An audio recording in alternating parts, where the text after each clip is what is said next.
middle-aged couple observed the children. Each child was trying hard to smile at them, because this was their most important moment. They were all children who had been abandoned by their parents right after birth. Being adopted was their only chance to change their fate. In the end, the couple chose a sweet, smiling blonde girl. Watching the girl get into the car, a little boy began to cry sadly. He asked Toby when it would be his turn to leave. Toby comforted him, saying that he would be the next. But in saying that, Toby was also comforting himself.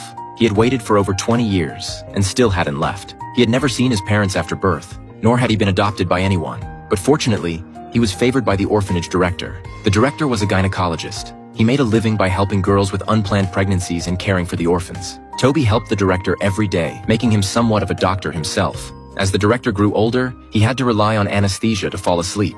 He was getting old, and someone should take over his work. The most suitable person was Toby. However, as Toby grew older, he began to have his own thoughts. He felt that the ones who should feel guilty were the parents, not the babies in their wombs. This was a constant point of argument between them. Not long after, a couple arrived, and it completely changed Toby's life. Air Force Officer Thomas was about to return to the front line when he discovered that his fiancée was unexpectedly pregnant. They didn't want the child, so they sought the director's help.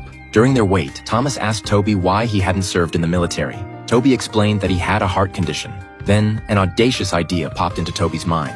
He said he wanted to see the outside world and asked Thomas if he could take him away from here. Thomas immediately agreed. Toby told the director about it. Though the director was reluctant, he still agreed. Toby got into Thomas's car, leaving the place he had lived in for 24 years. Along the way, there were beautiful sights Toby had never seen before. Toby needed a job, and Thomas's family orchard was in the middle of harvest season, needing workers. He joked that it might not be suitable for a gynecologist to pick fruit, but to Toby, everything was new and exciting. He said, "Then let's go pick apples." The next morning, the warm sunshine hit Toby's face. Everything around him made Toby feel joyful. A vast, endless blue accompanied by golden sunlight. Toby was overjoyed.